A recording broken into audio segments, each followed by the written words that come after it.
Kalaulah Rasulullah menganggap ada yang paling mulia sahabat, tentu akan didahulukan yang lain. Pada saat itu ada Utsman, ada Umar, ada Ali, tapi yang dipilih Abu Bakar. Kata beliau, Abu Bakar jadi imam. Bahasa kitanya. Kata Abu Bakar, ya Rasulullah jangan saya itu orang yang paling banyak sedihnya, takut gak khusyuk nanti. Ya. Kata Rasulullah, kamu seperti saudaranya Yusuf saja, ayo jangan banyak alasan, jadi imam. Ya. Saking merendah hatinya. Takut kalau banyak menangis, tiba-tiba orang jadi gak khusyuk gitu ya. Itu Abu Bakar. Ya. Singkatnya, setelah wafat bersepakat sahabat, bersepakat. Tidak banyak persoalan perbincangan lagi. Ya. Musyawarahnya singkat, cuma kumpul langsung tertuju pada Abu Bakar. Abu Bakar menjadikan khalifah pertama, dijadikan khalifah pertama menggantikan Rasulullah sallallahu alaihi wasallam. Selesai. Ini sekaligus kisah ini membantah secara nyata dari sisi sejarah orang-orang yang mengatakan bahwa, mohon maaf, sahabat-sahabat Nabi khususnya Abu Bakar itu merampas kekhalifahan dari Ali. Seharusnya Ali yang ditugaskan oleh Nabi diwasiatkan menjadi seorang khalifah, itu dirampas oleh Abu Bakar pertama kali. Makanya dendam betul, ada orang-orang yang dendam kepada Abu Bakar, ya marah, mencelaknya, bahkan menyebut anaknya sebagai pelacur. Na'udzubillah, ya, masya Allah, hati-hati. Ya. Itu karena merampas kekhalifahan Ali. Kisah ini sekaligus membantah secara langsung, ya. Kalau Abu Bakar mengambil kekhalifahan dari Ali misalnya, ya, atas wasiat Rasulullah, tentu sahabat tidak akan mudah untuk menyetujuinya. Yang paling menarik, Ali pun pada saat itu tidak pikir lama menyetujui. Sederhana ya? Ali saja menyetujui. Masa anda yang datang kemudian mengatakan bahwa maaf, Abu Bakar merampas kekhalifahan, kan tidak tepat. Satu. Kemudian saya persingkat, Abu Bakar meninggal dunia. Islam telah menyebar luas dengan bagusnya. Meninggal karena penyakit sakit. Digantikan oleh Umar. Umar beda dengan Abu Bakar. Abu Bakar seorang panutan, seorang yang dituakan. Kata para ahli sejarah, penting bagi umat Islam ini menggambar, menginspirasi dari Abu Bakar, harus ada seseorang ditokohkan. Jadi panutan yang disepuhkan. Karena kalau ada orang sepuh itu, orang juga akan segan, sungkan. Begitu motor didorong rame-rame kumpul, jangan di sini, ini rumah sesepuh kita, pindah aja ke yang lain. Abu Bakar. Umar lebih tegas. Saking tegasnya, saking kuatnya, jenderal tapi soleh. Kata Nabi, sepanjang Umar masih hidup, maka dialah pintu fitnahnya. Pintu fitnahnya. Maksudnya apa? Kalau Umar masih ada, itu ditutup, gak akan terbuka. Ya. Bahkan setan pun kata Rasulullah, kalau berpapasan dengan Umar itu lari. Anda bayangkan. Ya. Maksudnya saking tegasnya Umar, ya, saking kuatnya memegang teguh ajaran, itu luar biasa. Umar. Tapi pintunya ada di Umar. Ya. Maksudnya apa? Ini isyarat kalau Umar masih hidup, keadaan akan tentram. Tapi kalau Umar wafat, pintu fitnah mulai terbuka. Karena gerbangnya mulai terbuka. Allah, pada masa Umar inilah rakyat sejahtera. Ya. Dan Umar khalifah pertama yang mempraktekkan belusukan. Itu Umar. Ya. Ini bukan yang sekarang, kalau sekarang ketinggalan zaman, jauh. Ya. Dan nggak pakai media kalau Umar itu nggak pakai media. Ya. Jadi sifatnya abadi. Jadi ada yang pakai hati nurani, ada yang kayak pulsa. Pulsa itu kan kalau diisi habis selesai gitu kan. Nah, ada yang kayak pulsa, rame diliput, sudah habis masanya selesai. Kalau ini nggak diliput sampai sekarang masih dikenal. Satu kali seorang ibu dengan 3 anaknya itu sibuk. Ibunya sibuk masak, anaknya mendengar itu langsung ngantuk tidur. Ternyata yang dimasak bukan makanan, batu. Batu pakai pasir digoreng-goreng begini. Ya. Saking nggak punya makanannya. Orang ini mengumandangkan syair bersenandung, "Du khalifah yang katanya hebat, gak perhatian pada rakyatnya sampai ingin makan batu." Umar lewat sedang belusukan. Kedengaran itu, langsung menangis Umar. Kemana Umar? Langsung lari mengejar ke Baitul Mal, ajudannya tergopoh-gopoh. Sambil mengambil gandum, dimasukkan ke dalam karung, ajudannya bilang, "Biar saya yang lakukan." Kata Umar, "Tidak, saya akan dihisab di hari kiamat nanti." Dibawa itu gandumnya sekarung, dibawa ke hadapan ibu tadi. Ibu tadi masih mencela khalifah. Langsung dimasakin oleh Umar sampai jadinya, sampai dituangkan, sampai dibangunkan anak-anaknya. Dalam keadaan demikian, ibu tadi tidak tahu bahwa yang membantu dia seorang khalifah yang sedang dicelanya. Umar diam aja, nggak tahu orang itu kalau itu khalifah. Ya, langsung pergi, selesai. Itu Umar. Ya. Masa Umar menyebar Islam sampai ke Persia. Ini saya buka, mulai muncul ini celah-celahnya. Persia itu kalau sekarang masuk Irak, Iran dan sebagainya. Ya. Ditaklukkan Persia di masa Umar bin Khattab, semakin luas Islam. Anda penting tahu, Persia sebelum ditaklukkan, itu Persia itu sudah lekat dengan kultus, ya, dengan tahayul, dengan filsafat, sudah kuat sekali, ya, sudah kuat sekali. Ya. Dengan cerita-cerita ya, macam-macam, ditaklukkan itu dimasukkan nilai Islam di dalamnya. Singkatnya menyebar Islam, hancur Imperium Persia. Nah, ada satu orang masuk Islam, seorang budak. Ya, budak. Pikirannya pendek, ya, kadang-kadang mudah disusupi, namanya Abu Lu'lu'ah. Abu Lu'lu'ah. Ya. Orang ini ketika masuk Islam, sesekali dia menatap ke arah tempat dia dilahirkan di Persia. Dulu kok maju, hebat ini, tapi kok setelah Islam datang jadi begini, hilang keemasannya, berubah fungsinya. Ya. Dulu mereka punya menara. Ya. Nih Al-Ihsan PTN punya menara. Ya. Tahu artinya menara? Apa artinya? Menara? Nah, kalau tidak tahu katakan wallahu a'lam. Apa artinya menara? Kok antum bisa bikin itu? Wallahu a'lam. Baik. Menara dari kata manarun, artinya tempat api. Tempat api. Di nar itu api. Ya. Manarun tempat api, manarah. Tempat api. Ya. Di Persia itu dulu, ya, mereka kan diantara termasuk golongan Majusi, ya, nyembahnya ke api. Jadi kalau mau mereka ibadah, itu mereka menghadap ke api baru menyembah. Di antara api-api yang paling favorit itu mereka bangun di tempat yang tinggi, tempatnya tinggi besar, ya. Di situ disimpan api, mereka sujud ke situ. Ya. Tempat yang disebut dengan manarah. Ketika ditaklukkan oleh Islam, diganti itu, dihilangkan apinya, diganti menjadi tempat azan. Ya. Jadi orang kalau azan ke situ naik, ya, supaya lebih terdengar, ya. Lebih nyaring, terdengar dan lebih luas jangkauan suaranya. Maka dia lihat dulu yang tadinya megah banyak apinya, kok sekarang cuma suara-suara saja. Masuk bisikan-bisikan yang tidak baik, diprovokasi oleh orang. Mulailah muncul keinginan untuk mengeksekusi siapa ini yang telah berbuat begini. Puncaknya tertuju pikirannya pada Umar bin Khattab. Ya. Diamati kebiasaan Umar, senang salat subuh di masjid, ya. Suka jalannya lewat sini. Setelah dipelajari petanya, diketahui, mulailah dia Abu Lu'lu'ah membuat pedang, ya, pedang kecil lah, semacam golok itu, khusus dibuat langsung bermata dua. Jadi kalau mata satu itu untuk melukai, ya. Tapi kalau mata dua sisi itu pasti yang satu melukai, yang satu membunuh, mengoyak jantung. Maka diikuti, dipelajari cara Umar masuk ke dalam masjid, kapan dia sholat, Masya Allah. Setelah diketahui itu, satu kali setelah ditetapkan waktunya, mojok Abu Lu'lu'ah menunggu duluan di masjid. Setelah siap Umar datang, siap akan dibuka salat, ya, siap mulai bertakbir, Umar meluruskan barisan. Begitu takbir Allahu Akbar, menyelinap ke barisan pertama, ditusukkan ke Umar. Ya, beberapa kali. Jatuh tersungkur Umar, ya, sahabat mulai panik situasi itu. Masing-masing mulai akan menolong. Orang ini paham, ya. Pasti kalau ketangkap dieksekusi juga. Akhirnya apa yang dilakukan? Setelah Umar berhasil dicelakai, dia sabatkan pedangnya ke kanan dan ke kiri. Kurang lebih 12 sahabat syahid pada saat itu. Bukan cuma Umar. Ya. Ditangkap orang ini, begitu ketahuan, ditangkap, dipegang, dihimpun. Ya. Dia memilih untuk bunuh diri. Maka wafatlah dia. Meninggal Umar bin Khattab, wafat Umar, sahabat mulai berkumpul. Ini karena Umar sudah wafat, ya, maka kita harus memilih khalifah yang baru. Saya percepat. Maka mereka diskusi, kumpulah 6 orang. Ada Uthman, ada Ali, ada Talha, ada Ibnu Zubair, ada Abdurrahman bin Auf, kumpul. Ya. Dan yang menarik, semua saling memilih orang lain. Ya. Nggak ada pilih masing-masing, itu nggak ada. Ya. Nggak ada. Ya. Masya Allah, misal saya ajukan diri saya aja, nggak ada. Ya. Jadi Uthman memilih si A memilih si B memilih si C.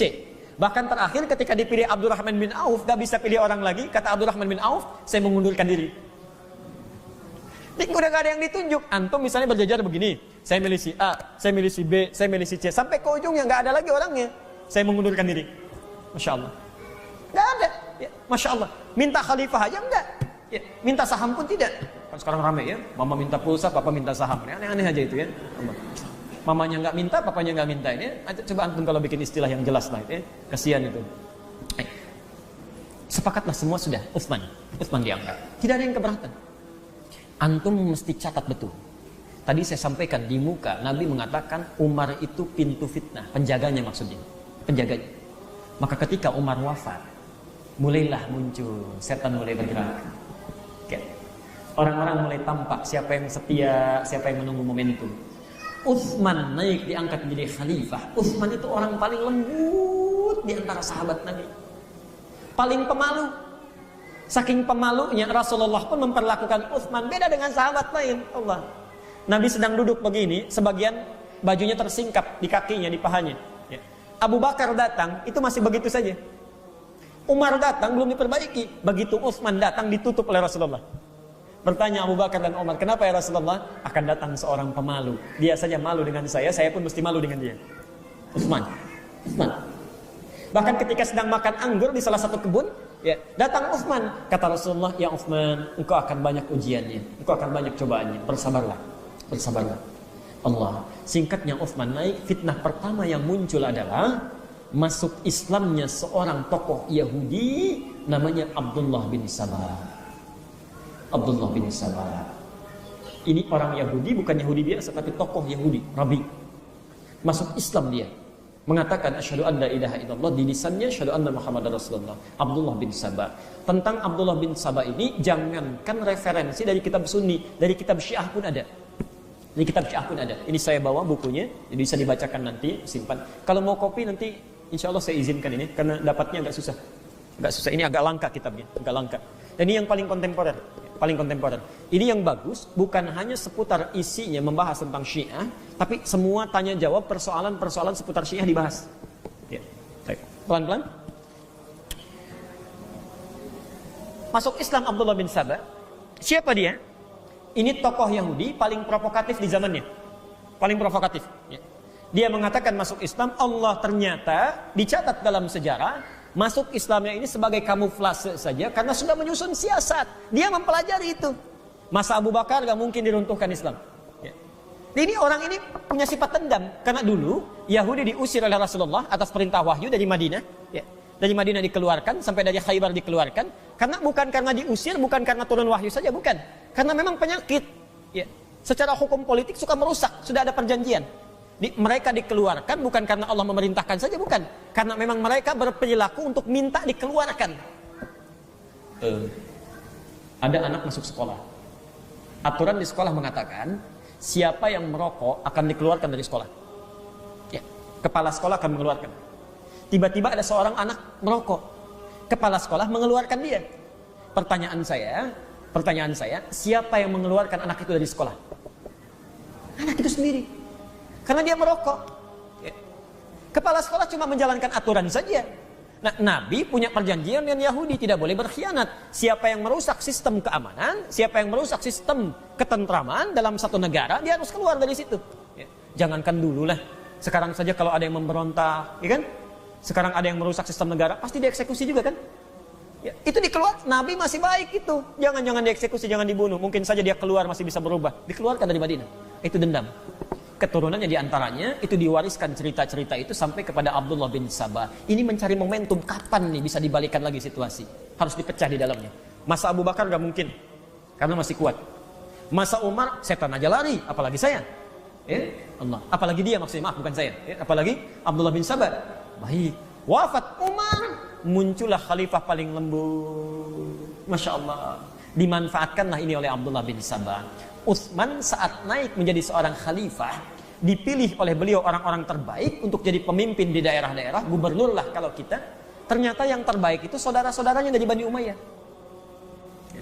Amr bin As diutus ke Mesir. Muawiyah diutus ke Syam. Syam sekarang Palestina, ya, Syria, ya, Lebanon, Jordan, ya, Urdun itu Syam sekarang. Allah. Dimanfaatkanlah ini oleh Abdullah bin Sabah untuk memecah belah. Isu pertama dua. Satu, perhatikan, disebarkan di Madinah isu Utsman itu nepotisme katanya. Yang dipilih cuma keluarganya aja, padahal ada sahabat terbaik. Ya. Tapi yang diberikan informasi ini bukan para sahabat-sahabat yang senior, bukan. Ini kalangan-kalangan awam yang biasa, yang umum-umum. Tuh lihat pemimpin kita sudah mulai nepotisme. Zaman Umar nggak ada begitu. Allah. Nah, yang paling menarik, orang nggak ada yang percaya karena orang Madinah tuh tahu siapa Utsman. Tahu, ya. Utsman seorang sahabat diistimewakan oleh Nabi, orang Madinah Darul Hijrah, Masya Allah. Tidak ada yang percaya. Karena itulah pindah dia, keluar dari Madinah, perginya kemana? Mulai pergi ke daerah Irak. Kemudian ke Mesir. Isu yang ditampilkan menjadi dua. Boleh ditambahkan. Utsman itu bukan hanya nepotisme, tapi sesungguhnya juga Allah itu telah merampas haknya Ali bin Abi Thalib. Telah merampas haknya Ali bin Abi Thalib. Karena sesungguhnya dalam rapat dewan untuk menentukan tuh Ali yang lebih diunggulkan, tapi Utsman yang kemudian mengajukan diri. Mulai diperlebar, mulai. Nah, dimunculkanlah kemudian riwayat-riwayat sahih hadisnya. Di hadis Muslim ada, di Al-Bukhari ada hadis-hadis dari Nabi yang tentang mengistimewakan seorang Ali. Peristiwa Ghadirkum, peristiwa macam-macam nanti saya jelaskan ketika menjelaskan Ali. Dimunculkan itu. Yang jadi masalah, mohon maaf, banyak orang-orang yang awam sekalipun hafal Quran tapi awam ilmunya karena dia jauh dari pusat Islam, seakan-akan menyimpulkan benar nih perkataannya. Benar. Allah. Maka mulailah muncul orang tidak percaya, mulai dari Mesir, tidak percaya pada Utsman. Bergerombol dari Irak, dia berhasil itu. Dia berhasil. Apa yang terjadi? Abdullah bin Sabah berhasil menyusun kekuatan, ya, memunculkan orang-orang, dibuat fanatik terhadap Ali, sehingga dia merasa lebih mudah kalau Utsman diadu dombakan dengan Ali, wafat dua-duanya, lebih mudah memecah belah orang Islam. Ya. Caranya apa? Maka dimunculkan orang-orang yang fanatik kepada Ali, dimunculkan isu, yang kedua dimunculkan isu nepotisme. Maka didoronglah mereka untuk demonstrasi. Mulai tadinya jauh, ya.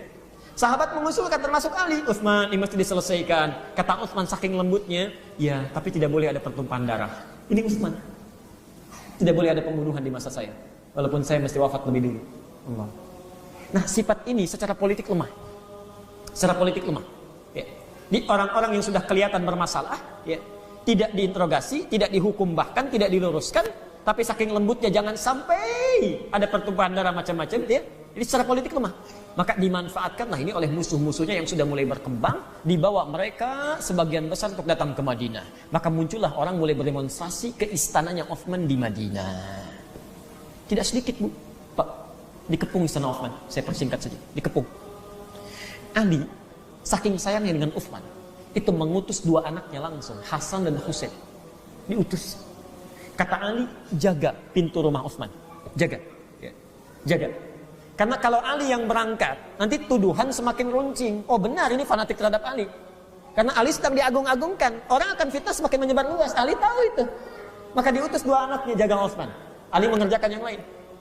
Allah, saya persingkat, mohon maaf ya. Ini kisahnya agak sebetulnya tidak nyaman untuk disampaikan. 3 orang memanfaatkan situasi sedang rame-ramenya. Kalau kita demo di luar rame, 3 orang, ini qadar Allah dengan izin Allah, itu naik berputar ke satu tembok, dia lompati istana Utsman, satu bawa pedang, kedua bawa besi, yang ketiga sudah bersiap dengan tangannya.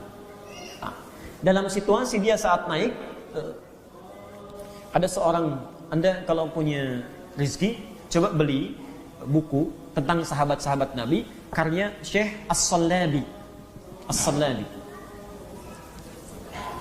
Ini kitab yang paling bagus ya, As-Sallabi. Beliau itu seorang sejarawan, sekarang nomor 1 di dunia, yang paling dikagumi, dan tulisannya sangat objektif, ya, argumentasinya sangat kuat, dalilnya kuat. Jadi dari sisi manapun susah digoyahkan. Itu As-Sallabi. Itu orang Libya. Orang Libya tinggal di Qatar, ya, dan mengajar di Qatar. Sekarang masih hidup, Syekh Sallabi. Kalau dalam bahasa Indonesia sudah diterjemahkan, penerbitnya Pustaka Al-Kautsar. Pustaka Al-Kautsar.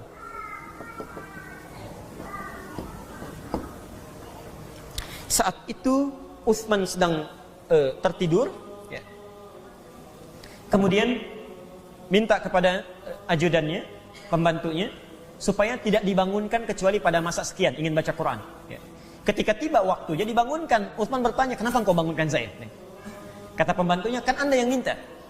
Kata Utsman, sungguh barusan saya bermimpi bertemu dengan Abu Bakar dan Umar. Mereka katakan jangan dulu buka, nanti bukanya sama-sama dengan kami, dengan Rasulullah SAW. Nah. Lalu baca Quranlah beliau. Saat sedang baca Quran itulah 3 orang tadi naik, langsung mendobrak keadaan pintu kamarnya Utsman. Yang satu yang tidak bawa apa-apa itu langsung menarik Utsman. Saya persingkat, yang bawa pedang langsung menusuknya, yang bawa besi tadi menusuk Utsman dari tenggorokan langsung ke atas. Ya, wafat Utsman. Ya, bahkan ada riwayat lain menyebutkan sampai disembelih, ya, sampai dieksekusi. Orang panik, tersebar berita. Orang ini lari, tidak diketahui siapa. Dia pergi, lari meninggalkan tempatnya Utsman. Ya, qadar Allah tersebar berita, Khalifah mat, Khalifah telah wafat. Menyebar berita itu, yang pertama kali membuncah kemarahannya itu Ali bin Abi Thalib. Ali bin Abi Thalib. Ya. Kalau secara nalar politik logika tentu akan senang. Ya. Akan senang kalau menurut tuduhan sementara orang Ali ingin merampas kekhalifahan Utsman. Akan senang. Logikanya demikian. Tapi ini marah luar biasa. Ini menunjukkan Ali paham bahwa khalifah yang sah itu Utsman. Ya, nggak boleh kita makar dan sebagainya. Apa yang terjadi? Itu langsung Ali menuju pada lokasi. Pertama kali dilakukan itu, menampar Hasan, menendang Husain. Hasan ditampar, Husain ditendang sampai terjerembab itu keduanya. Kenapa kalian nggak jaga khalifah, kata Ali. Allah. Utsman meninggal. Singkatnya saat Utsman wafat, Allah ingin dicari siapa pelakunya. Tapi setelah masa demikian, tidak mungkin itu bisa berlangsung kecuali ada pemimpin baru diangkat. Maka rapatlah para sahabat, secara singkat diputuskanlah Ali untuk menggantikan. Abdullah bin Sabah ini paham ini, ya. Kalau seketika ini dicari-cari, pasti ketemu juga beliau. Akhirnya apa? Merapatlah Abdullah bin Sabah kepada safnya Ali. Diangkat sanjung-sanjung khalifah. Oh, Masya Allah, ini khalifah katanya, kan harus kita angkat, harus macam-macam.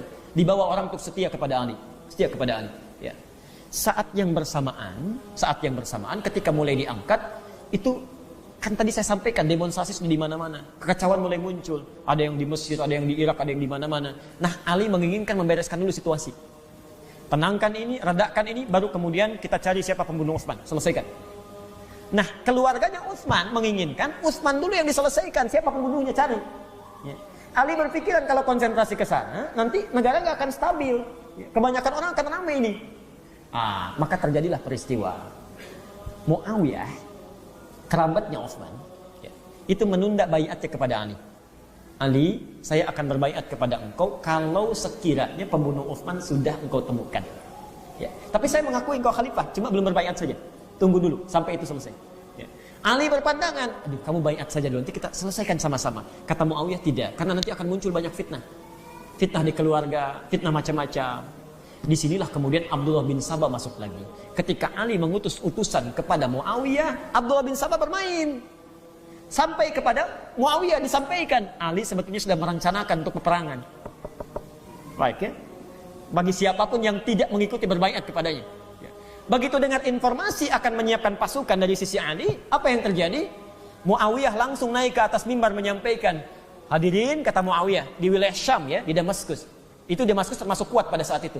Ali sudah menyiapkan pasukan karena kita belum berbaiat kepadanya. Menurut kalian apa yang harus saya lakukan? Maka rakyat di situ mengatakan, ya, kami sami'na wa ata'na, terserah Anda saja. Kalau Ali memang menyerang, maka kita pun harus mempersiapkan, kita bertahan. Kita bertahan. Bahasa Muawiyah bertahan, bukan menyerang. Bertahan. Tapi berita yang sampai dibawa lagi oleh Abdullah bin Sabah disusupkan. Sampaikan pada Ali bahwa Muawiyah bin Abi Sufyan sudah menyiapkan pasukan. Menyiapkan pasukan dan diangkat dia sebagai khalifah di sana. Orang berbaiat kepadanya. Maka muncullah Ali bin Abi Thalib, berita itu sampai kepada beliau, naik lagi ke mimbar. Beliau sampaikan, ada berita menyampaikan, kalau zaman dulu kan nggak ada teleponnya, kan mudah ditelepon. Ya, ngapain kamu nyiapin pasukan? Ya, kan bisa begitu ya? Tidak. Allah. Ali naik ke atas mimbar mengatakan, Muawiyah sudah menyiapkan pasukan, apa yang harus kita lakukan? Rakyat yang mengatakan, sami'na wa ata'na, kami terserah Anda. Nyiapkan pasukan yang kita lawan. Maka kata Ali bin Abi Thalib, baik, kita pun menyiapkan pasukan. Disiapkanlah oleh Ali sekitar 100.000 pasukan, Muawiyah menyiapkan 10.000 pasukan. Bertemulah di Siffin itu. Allah. Saya persingkat. Dalam peperangan itu jelas sudah ketahuan 100.000 lawan 10.000, mana yang menang? Oh, belum tentu. Oh, Nabi aja baru bawa 300 pasukan lawan 10.000, Nabi yang menang 300. Baik. 100.000 lawan 10.000, mana yang menang? Wallahu a'lam, itu yang paling bagus. Baik. Dimulai pertempuran, tidak sedikit yang wafat. Ya, saya tidak perlu sebutkan karena jumlahnya cukup banyak, Masya Allah. Mereka syahid di jalan Allah. Yang paling menarik begini, saat mulai terdesak pasukannya Muawiyah, maka Amr bin As, ini politikus yang sangat ulung, diplomat yang sangat luar biasa, cerdas orangnya, ya paling cerdik, itu mengusulkan pada Muawiyah, kita sudah terdesak. Kalau kita teruskan, itu berbahaya, bisa banyak yang wafat. Sudah, tusuk saja Quran, tusuk begini, angkat dengan tombak ke atas.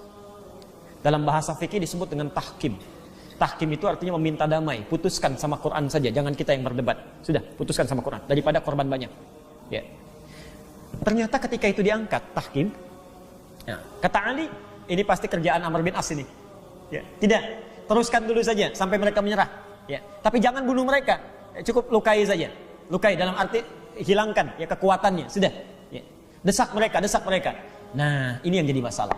Saat Ali mengatakan teruskan desak mereka tapi jangan bunuh, sementara pengikut Ali mengatakan nggak benar itu, salah. Bisa menyalahkan orang yang paling berilmu. Hati-hati nih. Orang cuma rajin tahajud, rajin sholat, rajin baca Quran, rajin puasa, tapi nggak tahu ilmu, wawasan nggak ada. Ya. Langsung menyimpulkan nggak benar itu, salah, kamu salah. Ya. Harusnya kalau tahkim kita jangan berperang. Ya. Maka orang ini langsung menyalahkan Ali, mufti di zamannya, sahabat Rasulullah yang terpercaya, orang yang paling dikagumi oleh Nabi. Apa yang terjadi? Masya Allah, Bapak Ibu sekalian, mohon maaf, mereka kemudian keluar dari barisan Ali. Keluar dalam bahasa Arab disebut kharaja. Khara dengan jim. Kharaja.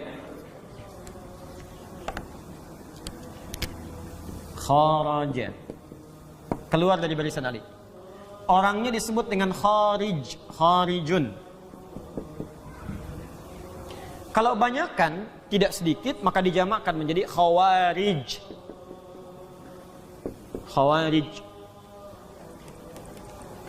Maka Bapak Ibu dengar istilah khawarij itu orang-orang itu pertama kali adalah istilah bagi orang-orang yang keluar dari barisan Ali. Ya.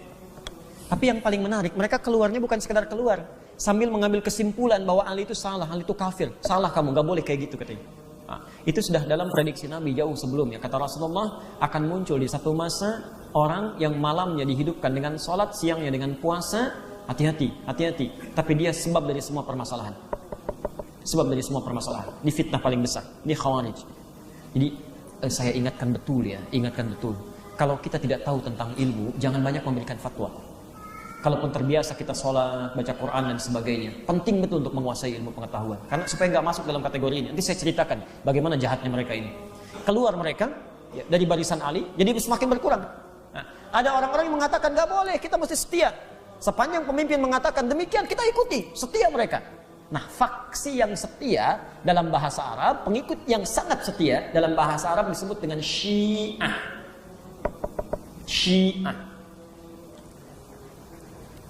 Syi'atun, Syiah. Dari tasayyuh. Asalnya kelompok yang sangat setia, pengikut yang setia. Misal Nabi Isa alaihissalam punya murid 12 orang, Hawariyun, setia pada beliau, sifatnya disebut Syiah. Yang setia, kelompok yang setia. Antum misalnya punya teman-teman yang setia mendukung ya, dalam kebaikan misalnya, atau dalam apapun, itu disebut dengan Syiah. Nah, jadi istilah Syiah pertama kali muncul itu bukan faksi ideologis, itu faksi politik. Asalnya faksi politik. Jadi yang setia terhadap Ali, mengikuti komando dari Ali bin Abi Thalib. Asalnya itu. Jelas sampai sini? Baik. Nah, saya persingkat saja. Karena situasi sudah tidak sebanding, Ali melihat akan banyak kekacauan, maka disepakatilah, sudahlah, kalau begitu tahkim saja. Tahkim. Bahkan Khawarij ini, maaf, ketika Ali memutuskan tahkim pun, dia sudah menganggap, sudah, nggak bisa ditarik lagi katanya. Kamu sudah kafir, kami nggak percaya dengan kamu. Keluar dia. Di saat Ali memilih tahkim pun, orang ini sudah mengatakan, nggak bisa, kamu sudah kafir, nggak bisa ditaati lagi. Dia keluar. Orang-orang tanpa ilmu, walaupun ibadahnya rajin, tapi bisa menghukumi Ali seorang kafir. Dia pergi. Di antara yang paling tokoh sentralnya ada 3 orang. Satu, namanya Abdullah bin Muljam. Yang kedua, Bakr At-Tamimi. Yang ketiga, Buraq At-Tamimi. Ya. Gampang saya, ada cara dalam menghafal. Kalau Anda susah menghafal, coba analogikan pada kalimat yang mudah dihafal. Misal Bakar, ya ingat Abu Bakar. Ya, Bakar, oh berarti Abu Bakar. Bakar, walaupun bukan Abu Bakar, ya. Bakar At-Tamimi. Ya. Buraq misalnya, ingat ada riwayat saat Isra Mi'raj Nabi naik Buraq At-Tamimi misal. Ya. Abdullah bin Muljam, di Abdullah bin Muljam, Buraq At-Tamimi, dan Bakar At-Tamimi. Ini tokoh sentralnya. Keluar mereka, disepakati tahkim. Disinilah Abdullah bin Sabah bermain lagi. Perhatikan. Kesepakatannya begini. Ini Ali diangkat jadi khalifah. Muawiyah dibaiat jadi khalifah juga di Damaskus. Kesepakatannya dua-duanya mesti turun. Lu diserahkan pada rakyat untuk memilih siapa yang diangkat jadi khalifah dan sepakat mengatasi persoalan. Ya. Perhatikan. Ali mengutus Abu Musa al-Ash'ari dalam proses tahkim. Kata Ali, bawa cincin khalifah ini, naik sampaikan kepada masyarakat, turunkan dulu dua-duanya, turunkan Ali. Ini diutus untuk menurunkan Ali. Muawiyah mengutus Amr bin As. Begitu Abu Musa al-Ash'ari naik ke atas mengatakan, saya dengan kesepakatan bersama menurunkan Ali dari khalifah, selesai. Begitu selesai, ini Abdullah bin Sabah mulai bisik-bisik. Ali kan sudah diturunkan, angkat aja biar gampang Muawiyah jadi khalifah. Ali kan sudah turun, paling gampang angkat Muawiyah jadi khalifah. Ini orang ini pindah kemana, ke sana kemari pindah. Allah, hati-hati, hati-hati. Ada tipikal orang begini nih. Ya. Maka dari itulah muncul Amr bin As naik menyampaikan, karena Ali sudah diturunkan, maka kami mengangkat Muawiyah menjadi khalifah. Ali nggak marah tuh, nggak marah. Bisa Ali mengatakan itu nggak benar, itu bukan perjanjian kita, bisa. Tapi Ali paham, kalau hukum sudah ditampilkan di hadapan khalayak sudah selesai. Sudah, kalau hukum sudah ditampilkan tidak boleh lagi berbeda. Ali tunduk itu, sudah. Dibuat kesepakatan. Yang penting rakyat tentram. Itulah keunggulan Ali, seorang anak muda yang disayang oleh Rasulullah SAW.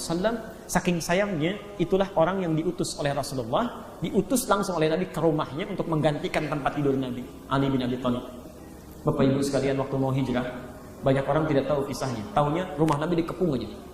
Saking ketatnya pengepungan rumah Nabi, dalam riwayat disebutkan, kata para sejarawan, jangankan orang, binatang saja mau masuk itu sudah kena itu.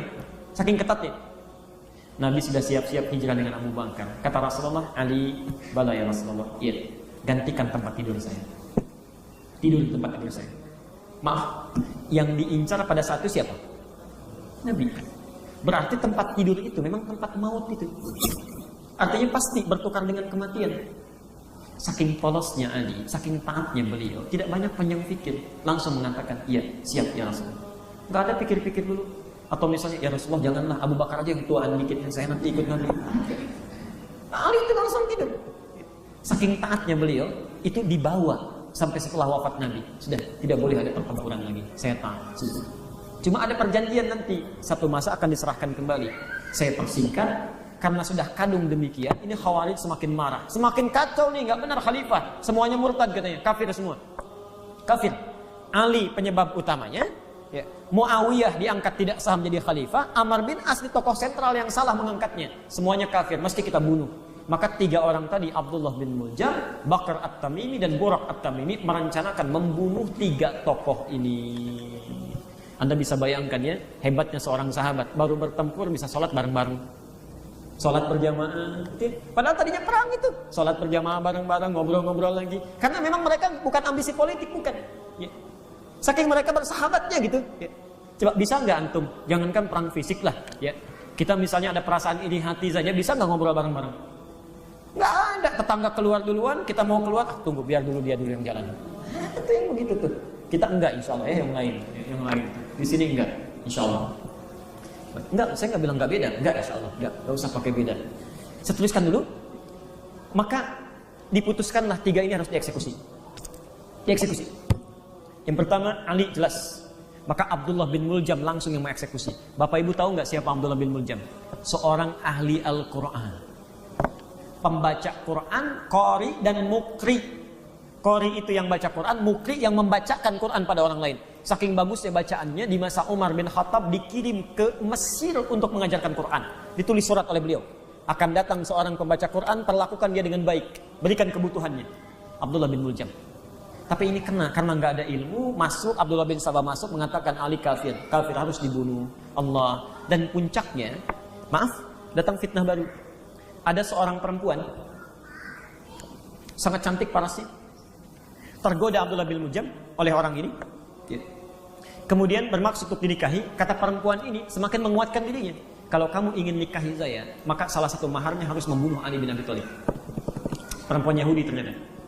Ya, perempuan Yahudi, desainnya Abdullah bin Sabah. Futaimah namanya, Futaimah. Allah. Apa yang terjadi? Semakin kuat niatnya, berkomplot 3 orang ini. Satu ingin membunuh Ali, Abdullah bin Muljam. Yang satu Muawiyah bin Abi Sufyan, satu Amr bin As. Tiga-tiganya berangkat bersamaan. Ya. Karena tahu akan sholat berjamaah. Apa yang terjadi? Muawiyah bin Abi Sufyan gak jadi ke masjid. Karena sedang sakit saat itu, gak berangkat. Amr bin As gak sempat dibunuh, ya, gak sempat. Terlukai saja. Ya. Orang yang ditangkap dieksekusi. Ali bin Abi Thalib dengan izin Allah, ini qadar Allah sudah, ya, masuk ke masjid, itu yang ditusuk berkali-kali sambil bersimbah darah. Ya. Ali kemudian meminta tolong, sahabat mulai mengejar orang ini sampai ditangkap. Ya. Sampai akhirnya dibunuh orang ini, dieksekusi. Cara dibunuhnya, dipotong tangannya, potong kakinya, ya, ditusuk kedua matanya, ya, baru kemudian dipenggal kepalanya. Abdullah bin Muljam. Dan setelah dipenggal belum selesai, nggak dikubur, dibakar. Ya. Kenapa? Membunuh sahabat. Ya. Itu saking dihinakan ya gitu. Anda bisa bayangkan, pembunuh sahabat saja dieksekusi demikian. Maka bagaimana dengan yang menyudutkannya, mencelanya, menghinanya dan sebagainya? Bagaimana azab yang kemudian disediakan tadi, seperti hadis yang saya bacakan kemudian. Nah, singkatnya Ali wafat, mulailah berubah. Abdullah bin Sabah mulai mengangkat-angkat, mulai dihidupkan kembali. Dari faksi politik diarahkan kepada faksi ideologis. Ali kena zalim, keluarganya kena zalim, gara-gara Muawiyah itu keluarganya Utsman itu temannya Abu Bakar, komplotannya Umar, mereka sebenarnya perampas. Ali belum beberapa waktu jadi khalifah sudah dibunuh, sudah dieksekusi, dizalimi semuanya, padahal mereka lah yang layak untuk menjadi khalifah. Dimunculkanlah hadis-hadis macam-macam, sampai muncullah perubahan Syiah yang tadinya faksi politik, karena dimunculkan nilai ideologis, berubahlah menjadi kepercayaan. Jadi aliran ideologis. Sejak saat itulah mulai muncul, ya, pengikut-pengikut setia Ali, tapi sudah mulai berbeda. Karena Utsman itu pengkhianat, Abu Bakar pengkhianat, Umar pengkhianat, plus yang lainnya Muawiyah pengkhianat, maka kita tidak boleh mengambil apapun yang datang dari mereka. Qurannya jangan diambil, riwayatnya jangan diambil, kebaikannya jangan diambil, tolak mereka semua. Maka tolak tadi Rafidhah, orang yang disebut dengan Rafidhah. Muncullah Rafidhah untuk menyebutkan sifat penolakannya, Syiah untuk menunjuk kesetiaannya. Jelas ya? Mulai kompornya mulai dibakar, ya, menunya mulai disiapkan, hidangan mulai dimasak. Dari sinilah kemudian dimunculkan hadis-hadis baru, ya, ayat-ayat Quran baru. Kemudian mulai ajaran-ajaran baru, sampai muncullah diantaranya rukun Islam ada berapa kita? 5. Sama, Syiah pun 5. Cuma yang 5 ini gak mau menerima dari riwayat-riwayat yang selain dari mereka saja. Unik. Satu apa? Syahadat. Syahadatnya apa? La ilaha illallah, syahadu anna Rasulullah. Ada tambahan lagi? Ada. Yang kedua apa? Salat. 3. Zakat. 4. Puasa. 5. Haji. Nah, syahadat Syiah itu mesti beda. Kita harus beda dengan mereka lain. Mereka nggak ada, yang pertama rukun Islamnya nggak ada syahadat. Jadi di Syiah itu nggak ada syahadat. Karena kata mereka orang Islam sudah otomatis syahadat, nggak perlu syahadat lagi. Itu satu, nggak masuk rukun, ya otomatis. Tapi lucunya kalau mau masuk Syiah syahadat lagi. Ya. Dan syahadatnya jadi 3 nanti, 3. Ya. Yang pertama asyhadu an la ilaha illallah, kedua asyhadu anna Muhammadar Rasulullah, yang ketiga asyhadu annal imamata. Ya, saya bersaksi bahwa imamah, kepemimpinan ada setelah Rasulullah. Itu yang dimaksudkan bukan Abu Bakar, Umar, Utsman, bukan. Tapi setelah itu langsung ke Ali dan 12 imam setelahnya. Ya. 12 dalam bahasa Arab disebut dengan Itsna Asyar. Muncullah istilah Syiah Itsna Asyariyah, 12 imam. Ya. Imam-imam ini kata mereka itu menggantikan kedudukan Rasulullah. Dilangsung, ya. Dari Rasulullah langsung ke Ali, langsung keturunan Ali dari Husain, langsung terus. Yang ke-12 ini sedang bersembunyi. Saya juga nggak tahu kenapa sembunyi, ya. Jadi belum nampak, gak ada yang tahu. Dan nanti satu saat akan datang, ya, akan datang. Namanya Al-Mahdi, Al-Muntazar. Al-Mahdi yang ditunggu-tunggu, nanti akan datang. Dan saat datang unik, datangnya langsung ke Madinah, membangunkan Nabi. Ya, jadi Nabi sedang tidur dibangunkan, lalu Fatimah dibangunkan, Ali dibangunkan, lalu sama-sama membangunkan Abu Bakar, Umar, Utsman, dan mereka disiksa tiga-tiganya itu. Ya, karena menyiksa ahli bait, kata mereka itu, di 12 imam, kepercayaan mulai robah. Ya. Syahadat jadi tidak ada, langsung salat, kedua zakat, 3 puasa, keempat haji, yang kelima namanya wilayah. Itu yang disusupkan oleh Abdullah bin Sabah. Ya, wilayah. Wilayah itu apa? Wilayah itu ketaatan kepada imam dalam dua hal. Satu, wilayatul hukmi dalam kepemimpinan. Jadi kalau dalam kepemimpinan di masyarakat, kepemimpinan negara, itu harus taat pada imam. Siapapun presidennya harus ada imamnya. Misal, sekarang misalnya kalau di Iran, ya, imamnya Ayatullah misal Khomeini, itu imamnya. Ya. Presidennya siapa? Bukan beliau, presidennya yang lain. Ya. Kemarin Ahmadinejad, sekarang Hasan Rohani misalnya. Itu presidennya. Tapi ketaatan presiden pun tetap pada imam. Dan imam ini disebut maksum. Maksum itu cuma sifat para nabi dan rasul. Maksum itu artinya bebas dari kesalahan. Yang bebas dari kesalahan untuk membedakan dengan manusia biasa itu cuma nabi dan rasul. Jadi tidak ada manusia biasa yang maksum. Ya. Kalau Anda sudah mengatakan ada orang maksum, artinya ada nabi baru. Sudah keliru di sini. Yang kedua, wilayatul faqih. Wilayatul faqih. Wilayatul faqih itu ketaatan dalam hal hukum. Jadi kalau kata imamnya A, mesti A. Ya. Salat Anda nggak sah, harus bawa batu dari Kalbara, simpan di bawah misal. Ya. Itu nggak sah semuanya. Nggak sah. Nah, karena ini rukun dalam Islam, yang tidak percaya dengan imamah itu belum Islam, dia kafir. Dia kafir. Jadi kalau ada orang rukun Islamnya tidak tambah dengan imamah, itu dalam persepsi Syiah yang sekarang itu kafir. Kafir. Itu bukan Islam. Dia mesti bersyahadat lagi. Jadi kalau sama-sama Islam ngapain bikin aliran lagi? Kalau sudah Islam ya sudah, terima saja. Kenapa mesti ada yang baru lagi? Kan sederhananya begitu ya. Kemudian rukun imannya berapa? Kita berapa? Dipikir-pikir dulu barangkali. Nah, baik. 1, Allah. 2, malaikat. 3, Rasul apa kitab? Kitab apa Rasul? Kitab. 4, 5, kiamat. 6, qada dan qadar, bukan takdir. Qada dan qadar. Kalau takdir itu bukan masuk rukun iman. Beda antara takdir dengan qadar, itu lain waktu pembahasannya. Ya. Baik. Sekarang lihat. Di Syiah, rukun imannya 5. 1, tauhid namanya. Tauhid. 2, nubuwah, kenabian. Ketiga, imamah yang tadi.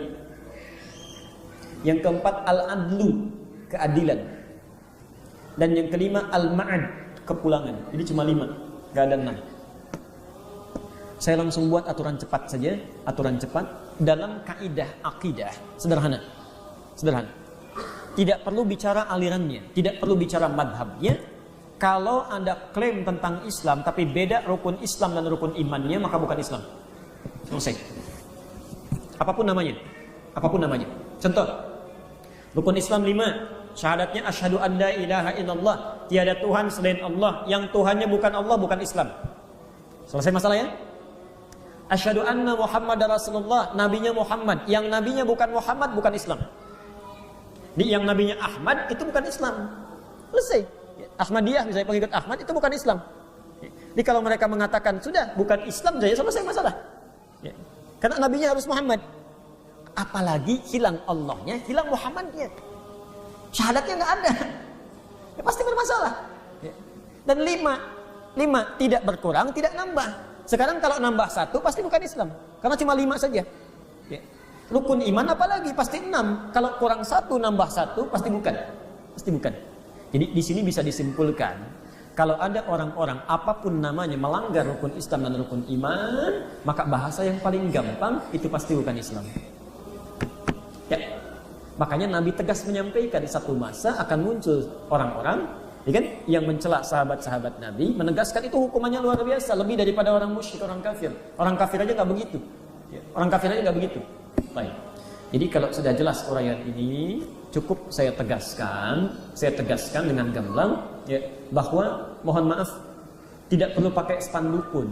Saya lihat ada spanduk di luar dan sebagainya, cukup ditebarkan. Kalau kita dengar istilah-istilah lagi, baik itu Syiah ataupun yang lainnya, yang menyimpang dari rukun Islam dan rukun iman, maka cukup jauhi. Tinggalkan, jangan banyak dibahas. Itu sudah tidak ada kaitannya dengan, bukan masalah madhab lagi, itu sudah beda keyakinan, sudah lain. Jadi kalau ada ustaz misalnya atau siapa yang mengatakan, oh itu hanya beda madhab saja, seperti NU dengan Muhammadiyah, lain. NU dengan Muhammadiyah sama rukun Islamnya, rukun imannya sama, pendirinya bersaudara, sama-sama belajar di guru yang sama, nggak ada bedanya. Masya Allah. Tapi kalau ini sudah lain. Ada beberapa hal yang mesti saya jawab dan saya tanyakan. 1, Islam muncul di mana? di Arab. Mekah ya, kalau pewaris Nabi SAW disebut Islam juga, pasti akan banyak ada di Arab. Pertanyaan saya, kenapa munculnya banyak di Persia? Dan pusatnya ada di Iran. Ya kalau benar-benar Islamnya baik, pasti di Arab akan banyak. Tidak ada. Tidak ada. Terutama di dua wilayah utama. Di Mekah, Madinah itu nggak ada. Coba cek silakan. Di Mekah, Madinah nggak ada Syiah. Di Arab Saudi ada. Timur Arab Saudi itu ada Syiah. Tapi nggak ada di Mekah, di Madinah. Itu nggak ada. Dan Nabi mengatakan wilayah paling aman itu Mekah, Madinah. Nggak akan ditembus oleh Dajjal. Nggak akan ditembus. Artinya apa? Ketika di Mekah dan di Madinah pun tidak ada Syiah. Artinya tidak aman. Percayaan ini. Ini bukan Islam. Sederhana saja. Sederhana gitu. Kalau ada, kalau benar pasti ada di situ. Tapi nggak ada. Di Mekah nggak ada, di Madinah nggak ada. Satu itu. Yang kedua, ini yang mesti saya sampaikan. Pernah dengar hadis tentang Ghadir Qum? Ghadir Qum itu yang sering diangkat-angkat ya. Dan ada perayaannya. Itu perayaan sering dipelesetkan. 10 Muharram. Yaitu peringatan wafatnya Husain. Nabi berkabung. Sebelum Husain dilahirkan 10 Muharram sudah ada. Sudah ada. Itu peringatan Yahudi sebagai syukur Nabi Musa dibebaskan dari Fir'aun. Jauh sebelum Husain lahir. Kok bisa Anda kaitkan dengan peringatan bersedihnya, berkabungnya atas wafatnya Husain? Sebelum Husain lahir sudah ada 10 Muharram itu. Ya. Yang paling menarik gini, ada peringatan Ghadir Qum yang kemarin tidak diizinkan, kemudian ke Bogor oleh Bima Arya, kemudian dibubarkan juga. Ghadir Qum sering dipelesetkan sebagai hadis ketetapan dari Rasulullah untuk mengangkat Ali sebagai khalifah. Itu kesalahannya fatal sekali. Kesalahannya fatal. Ghadir Qum itu peristiwa yang berlangsung di perbatasan Mekah dengan Madinah untuk menunjukkan kecintaan Rasulullah kepada Ali, sahabat Nabi, dan bahasanya sama persis yang disampaikan pada Abu Bakar termasuk Umar dan Utsman. Jadi kisahnya dengan singkat, sebelum Nabi menunaikan haji wada, Ali diutus ke Yaman untuk berdakwah, menyampaikan risalah seperti Mu'adz diutus. Nyampe di sana ada isu yang tidak enak tentang Ali, disebarkan, digosipkan Ali oleh sementara orang Yaman. Tidak semuanya. Sampai itu ke telinga Rasulullah. Karena itu setelah haji wada, ya, di perbatasan antara Makkah dengan Madinah, digandeng Ali, dibawa, diumumkan pada masyarakat. Perhatikan, man kuntu maulahu fa'aliyun maulah. Ya. Siapa yang menjadikan saya sebagai panutan, maka Ali pun panutannya. Ya. Itu bahasa dalam ilmu bahasa Arab. Kalau seseorang dilekatkan dengan orang lain menggunakan maula, itu bukan khalifah, itu menunjuk pada kecintaan. Maksudnya, kalau Anda cinta pada saya, jadikan saya panutan, maka Ali jangan dicela, ini sahabat saya. Jadikan dia juga sebagai panutan, itu maksud Nabi. Sama persis kalimat yang disampaikan pada Abu Bakar, pada Utsman dan Ali. Ini yang sering dipelesetkan dan disampaikan, maula itu artinya, itu ketaatan dalam khilafah, itu tidak tepat. Tidak benar. Tidak tepat. Ya. Ini barangkali beberapa persoalan tentang Syiah yang sudah kita bahas. Ini kitab jarang didapatkan. Walaupun ada 10 tulisan 10 real gitu ya, tapi agak susah ketemu ini di sini. Ya. Kalau Anda mau kopi, saya nanti akan coba minta staf saya untuk dikopikan. Dan tidak di situ silahkan ditebarkan, tapi saya harus mohon izin dulu ini. Ya. Karena kita nggak boleh memperbanyak sesuatu tanpa izin. Ya. Jadi saya akan coba minta izin dulu. Ya. Kalau nanti diizinkan untuk disebarkan, ya, silahkan disebarkan, dibaca. Ini nggak banyak kok Bu, Pak. Sebentar ya, coba kita cek. Oh, cuma 279 halaman, gak banyak. Oh, ini juga referensi. 271 halaman, gak banyak. Ya, seminggu selesai lah. Cuma masih pakai bahasa Arab. Ya. Dipakai bahasa Arab. Ya. Kalau ini agak tebal. Ini banyak ini. Nanti kalau sudah selesai kajian, kita nanti coba bahas ini ya. Bahas ini supaya paham betul tulisan beliau itu bagaimana sebetulnya. Ya. Jangan-jangan yang ditulis beliau nggak sama dengan yang sekarang dipahami orang. Ini banyak sekali keutamaan buku ini. Ini masih ada bahasa Indonesianya? Ya, masih ada. Masih ada. Cuma ini kata pengantarnya, isinya bahasa Arab juga. Ya. Ini pengantar dari cucunya dalam penerbitan. Ada 3 halaman bahasa Indonesia. Tapi kalau mau isinya, pakai bahasa Arab juga. Insyaallah. Jelas pertanyaan saya? Jelas ya? Ini kesimpulannya, dan tidak perlu banyak disimpulkan. Syiah itu, kalau sudah dengar tentang Syiah, ini saya tidak membela A dengan B ya. Jangan ketika bicara Syiah pasti Wahabi. Enak saja lisannya mengatakan. Ya. Kadang-kadang orang yang bilang Wahabi pun nggak ngerti apa itu Wahabi. Ya. Terus kalau bicara Wahabi pasti Syiah gitu. Anda maunya apa sih betulnya? Ya. Ini nggak ada hubungan, saya tidak ada hubungan dengan Wahabi, dengan Syiah, dengan macam-macam, tapi ini adalah materi yang memang harus disampaikan, harus diketahui oleh setiap muslim, dan kita membutuhkan pengetahuan ini karena sedang marak-marak isunya. Ya. Di kesimpulannya An-Nisa ayat 140 itu kesimpulan terbaiknya dari Quran. Wa qad nazzala 'alaikum fil kitab, sungguh tetap ketentuan dalam Al-Quran, an idza sami'tum ayatillahi yukfar biha wa yustahza'u biha, kalau anda mendengar ayat-ayat Allah diingkari. Ya, rukun Islam ada 5 diingkari, iman ada 6 diingkari, wa yustahza'u biha atau mengolok-olok. Hati-hati ya, ada orang mengolok-olok nilai-nilai Islam, ya, mengolok-olok apapun itu, tentang pakaian, tentang hijab, tentang janggut, tentang macam-macam, maka aturannya perhatikan. Fala taq'udu ma'ahum, jangan duduk bergaul bersanding dengan mereka. Tulisannya jangan dibaca, acaranya jangan ditonton, ya. Mohon maaf, sudah tinggalkan aja, tinggalkan. Hatta yakhudhu fi haditsin ghairihi, sampai mereka bertobat dan pindah pada perkataan yang lebih baik lagi. Innakum idzam misluhum, kalau Anda banyak bahas tentang itu, sharing status, dibahas-bahas, jadi penasaran, ujung-ujungnya kata Quran bisa seperti mereka itu. Ini sudah, kalau sudah jelas menyimpang, jangan banyak dibahas, jangan banyak didiskusikan, sudah ketahui itu adalah hal yang menyimpang, tinggalkan sampai hilang isunya seketika.